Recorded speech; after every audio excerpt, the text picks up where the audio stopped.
Terus tim Dancer update musiknya ternyata benar lebih menarik. Di sini ada yang pernah main game Flappy Bird dimatiin musiknya? Cobain, lebih gampang. Karena si musiknya itu mempengaruhi otak kita buat buru-buru. Ya, nah mentor yang kayak gitu-gitu pasti ngerti. Oke, cari mentor yang tepat, ya. Boleh mentor dosen boleh, ya. Jadi nanti habis dari sini datangin ibu bapak dosennya gitu ya. Bu, Pak, mau nggak jadi mentor tim kami gitu ya. Nanti kalau misalnya tim kami menang, kita berangkat ke Seattle Pak. Gitu. Kalau menang Pak ya, gitu. Kagak lagi ya. Nah, 4, gimana caranya untuk bikin project yang baik dan benar? Ingat nih, ini yang paling saya tekankan. Baca official rules. Di Magic Kamu website-nya, itu ada bagian tidak dicantumkan bobot penilaiannya berapa. Tapi kalau kalian buka official rules, terus download, ada file PDF-nya tuh download, di sana dijelaskan bobot penilaiannya berapa. Jadi jangan sampai kalian ikut kategori games gitu ya, ikut kategori games, tapi yang ditekankan pakai inovasi 1, inovasi 2, inovasi 3 gitu ya, kelihatannya canggih, pasti kemungkinan menangnya kecil. Kenapa? Bobot besar penilaian kategori games itu di fun, menarik, seru, hampir 50%. Untuk innovation, hampir 50% itu di inovasinya. Secanggih apa teknologi yang kalian buat? Kalau world citizenship, hampir 50% bobot besar penilaiannya di impact. Pengaruhnya ke dunia itu apa teknologi yang kalian buat? Baru nanti dari sana kelihatan. Misalnya 50% fun, sisanya ada visibility, executionnya berapa persen, mungkin 20% kayak gitu. Jadi sebelum kalian mengerjakan proyeknya, pastikan kalian baca official law. Biar kalian bisa fokus di judging kriteria. Jadi nanti import yang di-spend itu nggak sia-sia. Ya, itu penting. Oke, nah ini saya kasih lihat contoh videonya. Tadi sudah bilang ada contoh video yang dibikin oleh 3 film mahasiswa. Contoh videonya itu kayak gimana sih untuk submission?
Oke, kalau kalian lihat tadi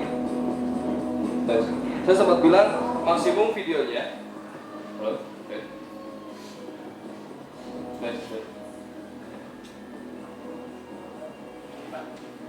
halo, masih belum ada. Nah, kalau misalnya kalian lihat tadi maksimum videonya 10 menit. Tapi kalau misalnya kalian lihat di sini, ini videonya hanya 3 menit 4 detik, nggak sampai 10 menit. Ya, nggak sampai 10 menit. Jadi sebetulnya 10 menit itu cukup panjang. Ya, 3 menit 4 detik kalian udah bisa lihat projectnya apa, problemnya apa, terus gimana cara teknologi menyelesaikannya. Ya, itu contoh videonya. Oke, nah jadi kalau misalnya kalian lihat tadi, cara bikin video yang bagus itu adalah di awal, itu kalian bukan bilang cara pakai teknologi ini kayak gimana sih, bukan. Tapi di awal itu justru kalian jelaskan ada problem apa. Tadi kalau kalian lihat, dia jelasin problemnya apa? Obesitas. Dia jelasin ada obesitas. Dia kasih tahu obesitas ini penyebabnya apa? Jarang olahraga, makan nggak sehat. Kemudian dia kasih tahu impactnya dari obesitas apa? Kanker, diabetes. Nah, dari sana baru dia jelaskan gimana cara menanggulangi permasalahan obesitas tersebut. Baru diarahkan ke teknologinya. Ya, itu yang penting. Ingat, 1-2 menit pertama itu yang paling penting. Ya, 1-2 menit pertama itu yang paling penting. Ada yang tahu alasannya kenapa 1-2 menit pertama itu paling penting? Kenapa? Fokus. Kenapa bisa fokus di 1-2 menit pertama? Ini ya, cara ilmiah, cara kerja otak itu dia punya 2 sistem. Sistem 1 dan sistem 2. Sistem 1 itu dia memproses secara cepat, kita paham cepat di awal, tapi prosesnya sebentar untuk nanti ditransfer ke sistem 2. Ya. Kalian mungkin pernah ngalamin gitu ya, di jalan lagi mau ke kampus, lagi mikirin tugas, kita sambil jalan, terus tiba-tiba di jalan ngeliat ada billboard tulisan, tetap bisa baca tulisannya? Bisa ya? Nah yang lagi baca itu sistem 1, yang lagi mikir di jalan itu sistem 2. Nah ini, prosesnya di sini, 1-2 menit pertama, itu yang paling penting. Kenapa? Ya, selain itu juga kita akan periksa videonya, itu bisa ratusan video gitu ya, bisa kalian bayangin aja 10 menit kali ratusan video gitu ya. Itu saya bisa dari pagi sampai malam di kantor kerjanya nonton video gitu ya. Sampai orang kantor nanya, lu gak kerja nonton video dulu gitu ya. Padahal lagi kerja pusing gitu ya. Sampai kayak gitu. Pokoknya dijanji kriteria clear voice, provide subtitle. Tadi kalau kalian lihat mereka pakai subtitle ya, nggak ada ngomongnya. Saya sangat menyarankan pakai subtitle. Kenapa? Karena kami tahu kalau kalian maksain ngomong gitu ya, ngerekam suara, yang namanya mahasiswa, kalau ngerekam itu kalau nggak di kampus di kosan ya, jarang, khusus di auditorium gitu, kalau nggak di kampus di kosan. Nah biasanya gaul, kita udah gedein volumenya, udah ditekan-tekan nggak kedengeran ngomong apa. Jadi kita nggak tahu maksudnya apa. Jadi lebih baik provide subtitle. Kalau subtitle kan bisa kita baca, kayak tadi, ya, provide subtitle. Atau dari sini ada yang maksain gitu ya, nggak apa-apa deh malam-malam biar sepi gitu ya. Terus udah malam-malam nunggu sepi, lagi ngerekam suara, tiba-tiba ada tek-tek lewat gitu ya. Kedengeran suaranya, berisiknya. Jadi saya sangat menyarankan provide subtitle. Ya, biar nanti in case kalian tetap maksain ngomong, kita tahu. Kalian bisa benerin. Kalau saya ngomong ada yang salah diucap, kalian bisa benerin di subtitle. Oke, provide subtitle.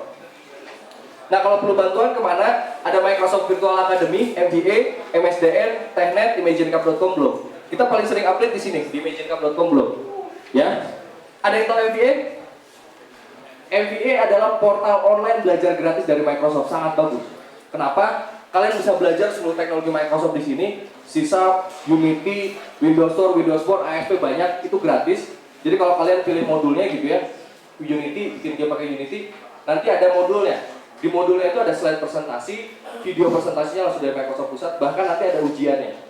Nah kalau kalian ambil ujiannya dan lulus, akan mendapatkan sertifikat digital dari Microsoft. Langsung ditandatangani Microsoft Learning. Itu gratis, gak ada biaya apa-apa.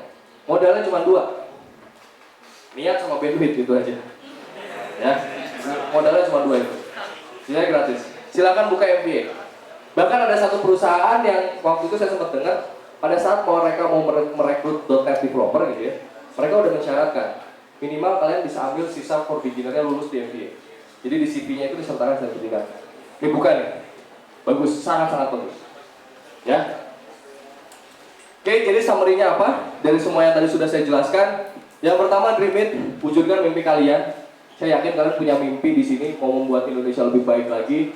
Entah mimpi orang tua, ibu, kakak, adik gitu ya, wujudkan mimpi kalian. Bikin tim yang sempurna, tim yang bagus. Ingat, tim yang bagus itu adalah tim dengan komposisi yang tepat. Register di ImagineCup.com, cari mentor yang tepat. Oke, boleh dosen, profesional, alumni dan sebagainya. Bikin project yang bagus, yang serius. Ingat, hadiahnya besar. Di Indonesia bisa capai 100 juta. Sayang kalau kita main-main ya. Pasti kalian juga bisa. Bikin project yang serius, bikin video yang menarik. Ya, video ini menjadi kunci awal kalian ikut ImagineCup. Kalau di videonya main-main pasti gagal. Ya, video itu menjadi kunci awal. Bikin video yang menarik dan harus menang. Harapan saya mudah-mudahan nanti dari TEDC tahun ini di ImagineCup 2015 ada yang bisa menang. Ya.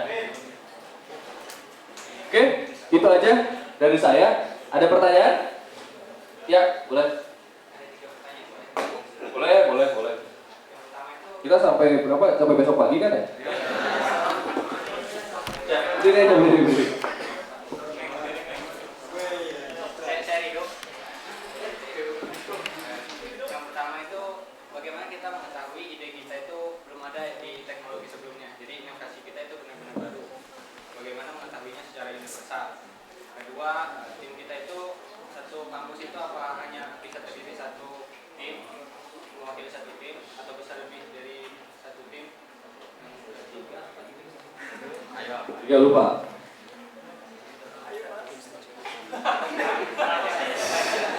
Oke, saya jawab dulu. Yang pertama adalah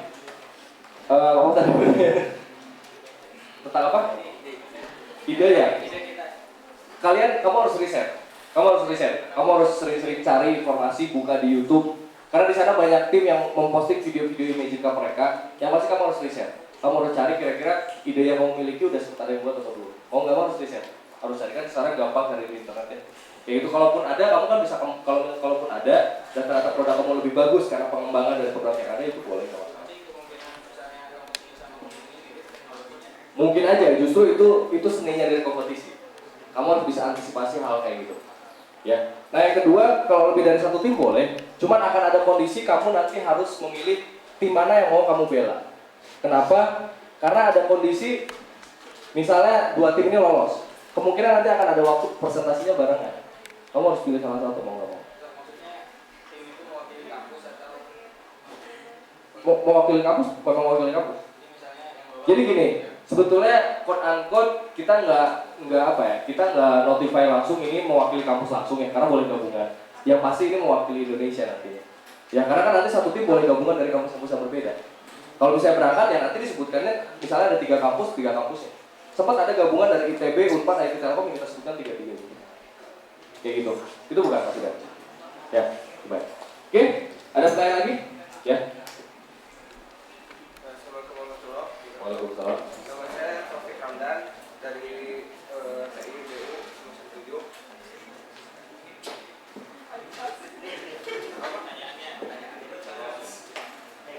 Pertanyaannya itu, ini kan ketika seseorang juara Imagine Cup misalnya yang tingkat dunianya itu supaya, nah yang saya tanyakan itu apakah ada impact lagi Pak setelah biasanya itu saya kebetulan pernah ikut kompetisi nasional juga, jadi setelah juara itu jadi cuma diberi hadiah doang, jadi nggak ada impact selanjutnya untuk kedepannya supaya yang diciptakan mahasiswa itu berkelanjutan gitu. Apakah ini cuma udah menang kasih duit udah aja, nggak ada apa-apa lagi setting dulu gitu. Nah ini untuk Microsoft ini bagaimana gitu, soalnya kan Microsoft ini salah satu pelopor IT di dunia gitu. Saya mau nanya, impact ke depan seperti apa yang kamu harapkan setelah juara Imagine Cup? Kamu ikut kompetisi, juara, menang, diliput media, banyak investor yang datengin kamu, banyak networking baru, banyak kesempatan bekerja sama gitu ya, dapat duit. Kemudian ekspektasi apa lagi yang kamu harapkan dari kompetisi? Yang seperti apa maksudnya? Produk kita itu dihargai dan digunakan. Dihargainya itu kayak gimana maksudnya? Digunakan itu gimana? Dipakai gitu. Dipakai. Dia nggak cuma kita ini udah aja semuanya. Jadi diimplementasikan. Nah, itu jujur mindset yang harus mulai kamu rubah. Ya, kenapa? Gini, kalau kamu berharap ikut kompetisi, menang, terus produknya nanti gimana kalau udah menang? Masa cuma sampai situ aja? Berarti kamu mengharapkan terus di support, terus disuapin gitu ya, disuapin. Itu nggak bisa kalau modelnya gitu. Justru yang namanya kompetisi itu menjadi pintu awal kamu untuk membuka network di depan.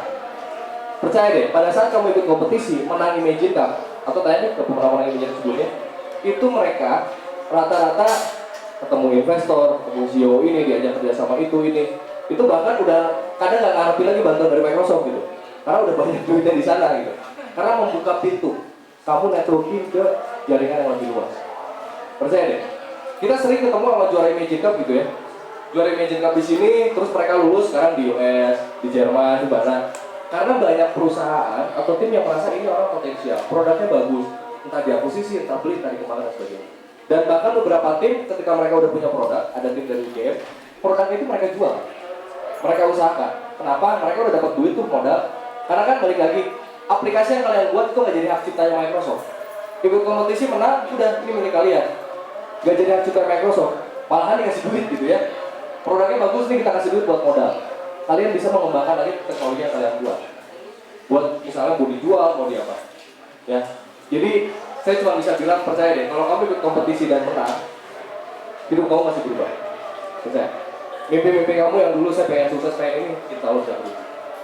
Ya, soalnya saya ngelihat petnya rata-rata seperti itu. Ya, bagus sih pertanyaannya karena kita kan mahasiswa yang ada pengen tahu nanti gimana ke depan.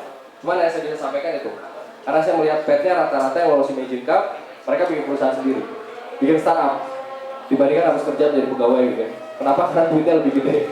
Mereka bikin startup, jadi bos. Coba ya. Oke, ada lagi pertanyaan?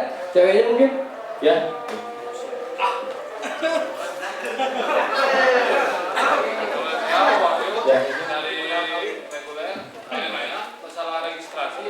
Bagaimana bila kita memiliki kondisi, memiliki sebuah ide, cuman belum mempunyai tim, apakah kita pada saat men-submit sebuah video, kemudian terpilih, baru boleh memilih sebuah timnya, apakah harus ditentukan di awal?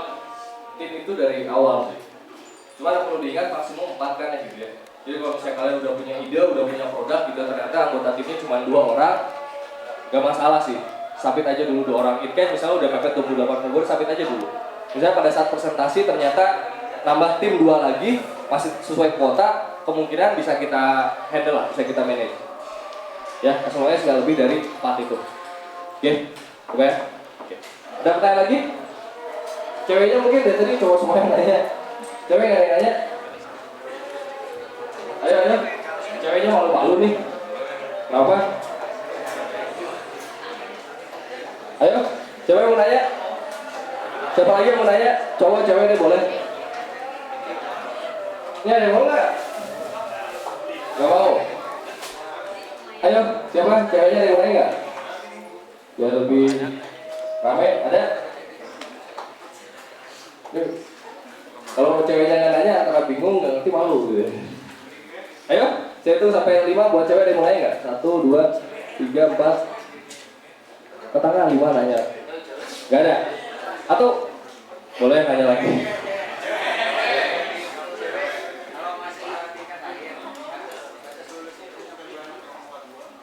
Kamu lulus bulan apa? Kapan? Desember tahun depan. Imagine Cup kan finalnya di bulan Juli 2015. Jadi masih panjang. Gitu. Ya. Oke. Ayo siapa lagi yang mau nanya? Boleh deh cowok cewek, ceweknya malu-malu nih nggak mau nanya. Ya. Kan di situ kan tema kan banyak, ada game apa segala macam. Kalau misalnya menurut Bapak tema yang kita yang paling diminati itu yang global atau kita ngambil di Indonesia itu misalnya kayak budaya atau segala macam gitu kan boleh ya. Tapi misalnya kalau saran Bapak gimana yang global atau yang Indonesia aja? Seperti yang tadi saya sampaikan di awal, yang dilihat dari Imagine Cup itu adalah impact to the world. Impact-nya ke dunia apa? Ya, jadi yang akan dilihat itu, yang paling menarik itu adalah impact-nya ke dunia apa? Karena ini kan kompetisinya worldwide. Misalnya kalian mengimplementasikan yang khas di Bandung apa ya, di Indonesia apa gitu? Misalnya pencurian helm gitu ya, kalian bikin teknologi untuk mencegah pencurian helm, mungkin nggak efektif kalau misalnya di US gitu ya. Kalau misalnya nggak ada yang nyuri helm gitu, misalnya, ya kayak gitu kebayang ya. Jadi benar kalian cari impact-nya yang global. Pemanasan global itu kan benar-benar global. Contoh, ya. Kayak gitu. Oke, bagus banget. Ada lagi pertanyaan lain? Nah, ada cewek satu, boleh. Waalaikumsalam.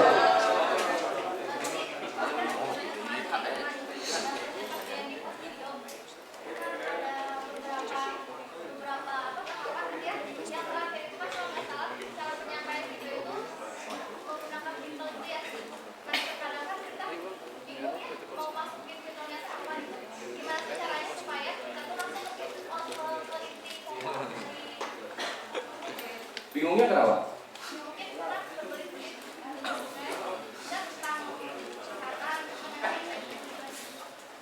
Ya, kebayang.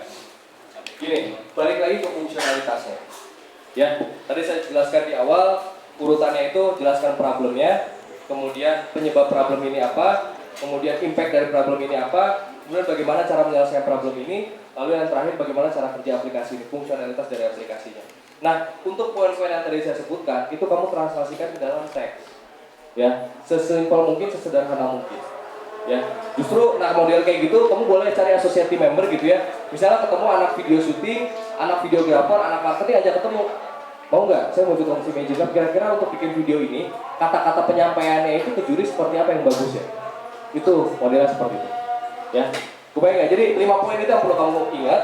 Nanti kamu bisa translasikan kira-kira teksnya itu harus seperti apa. Yang pasti fokus ke fungsionalitasnya dan tujuannya itu apa yang mau kamu sampaikan. Oke? Ada lagi yang mau nanya? Yang lagi ada? Ya, boleh. Misalkan nih, sebuah ide ini udah diterima ya, udah menjadi sebuah knowledge gitu. Tapi dari segi developer kita pentok gitu. Gimana buat mewujudkan ide yang itu dari segi developernya gitu. Itu pertanyaannya agak susah karena saya harus lihat mentoknya di mana, mentoknya kenapa, idenya sesulit apa, gitu ya. Apakah ada bantuan dari luar atau emang terpatok dari? Kalau bantuan dari Microsoft langsung nggak ada. Itu karena kan ini kompetisi. Justru itu tugas kalian, import kalian bikin teknologi yang harus terjadi. Gitu. Karena kebayang kalau misalnya ada satu tim kesulitan dibantu oleh Microsoft gitu ya, tiba-tiba ada 1000 tim yang kesulitan juga sama support kita gitu ya. Jadi justru itu tugas kalian, tugas kamu nanti ketemu sama expert, sama mentor, tadi yang saya bilang alumni, startup, justru itu kamu saat dimana perlu mencari orang-orang yang lebih ahli. Intinya hasil yang terbaik, hasil yang cukup menarik, itu nggak bisa kita dapat dengan hanya sekedar cuma-cuma ya. Intinya ya joknya nggak ada makan siang gratis lah, kayak gitu ya. Justru itu nanti seninya ikut kompetisi. Oke? Awal ada. Lahir ya, nanti kita diskusi aja ya. Apa? Lupa? Oke, tanya apa?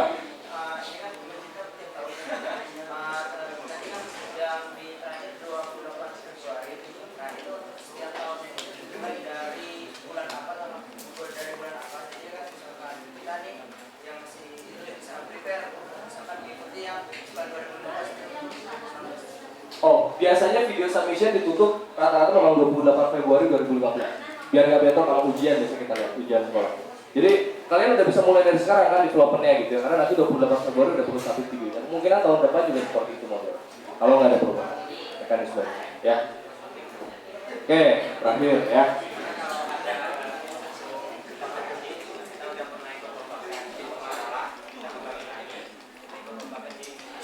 Boleh? Boleh, nggak masalah. Silakan. Boleh, ya. Oke, terakhir 1, 2, 3. Nanti kesempatan dapat ini nggak ada. 1 sampai 5. 1, 2, 3, 4, 5. Nggak ada ya. Siapa aja tadi yang nanya? Wah, banyak ya. Oke, saya akan pilih pertanyaan yang bagus. Siapa namanya? Siapa? Rahma. Siapa namanya? Rido dan Rahma. Cocok. Oke, Rido sama Rahma ke depan. Ya, buat dapat desain. Tepuk tangan dong buat Rido sama Rahma.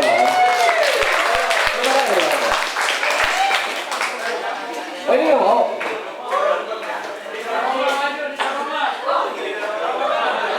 Suruh nyanyi ya? Rido nyanyi buat Rahma.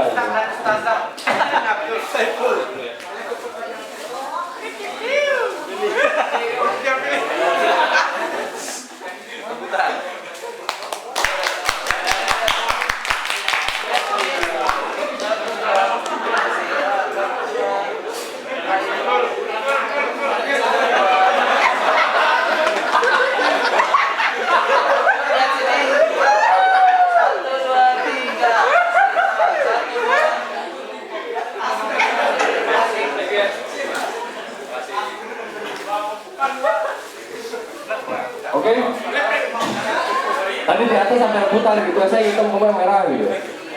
Biasanya habis rebutan gitu nanti. Kita lihat aja setahun, sebulan, 2 bulan ke depan.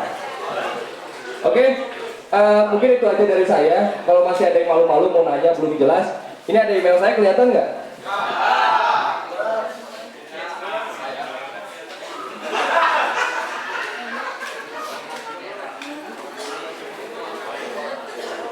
In case masih ada yang bingung, mau nanya detailnya terus malu-malu juga, bisa kontak ke email saya di videosugi@microsoft.com.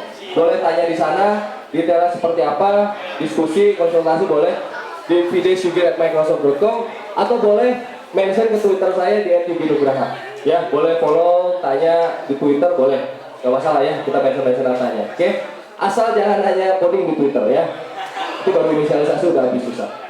Oke, silakan di videosugi@microsoft.com dan di @yuginugraha.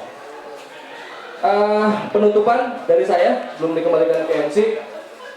Meskipun saya orang Bandung dan pulang kampung gitu ya, schedule jadwalnya sengaja dekat liburan akhir tahun di Bandung gitu ya.